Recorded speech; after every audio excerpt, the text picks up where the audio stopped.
మా అమ్మ చనిపోయినప్పుడు కూడా నేను ఏడవలేదు. మా అమ్మ లేకపోయినా మా అమ్మ నీలో చూసుకుంటూ ప్రేమిస్తున్నాను. ఎంత నమ్మాను, ఎంత ప్రేమించాను, నీతోనే బతకాలి, నీతోనే ఉండాలి, నీతోనే జీవించాలని అనుకున్నాను కదా. నన్ను ఎలా మోసం చేస్తున్నావా? నా ఫ్రెండ్స్ చెప్పారు అది మంచిది కాదు, అది చెడ్డదిరా, అది 10 మందితో తిరిగేదిరా, 10 మందితో ఉండేదిరా, అది నీకు సూటి కాదు, నీకు చెట్టు కాదు, నీ పని నువ్వు చూసుకోరా అన్నారు.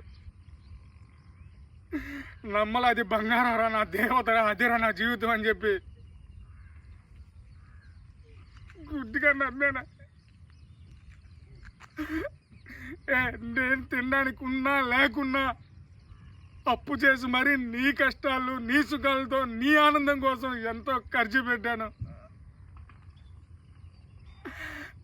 నా దగ్గర డబ్బు లేదు, ప్రేమ ఉంది, నిజంగా ప్రేమించా. ఎవరో డబ్బు ఉన్నాడని చెప్పి వాడితో పాటు వెళ్ళావు. వాడికంటే రేపు ఇంకొకటి వస్తాడు, ఇంకొకటి వస్తాడు, ఇంకొకటి వస్తాడు. ఎవరి దగ్గర డబ్బు ఉంటే వాళ్ళతో వెళ్ళిపోతావా? డబ్బు శాశ్వతం కాదు, ప్రేమే శాశ్వతం. నాలా ప్రేమించేవాళ్ళు, నాలా నిజాయితీగా ఉండేవాళ్ళు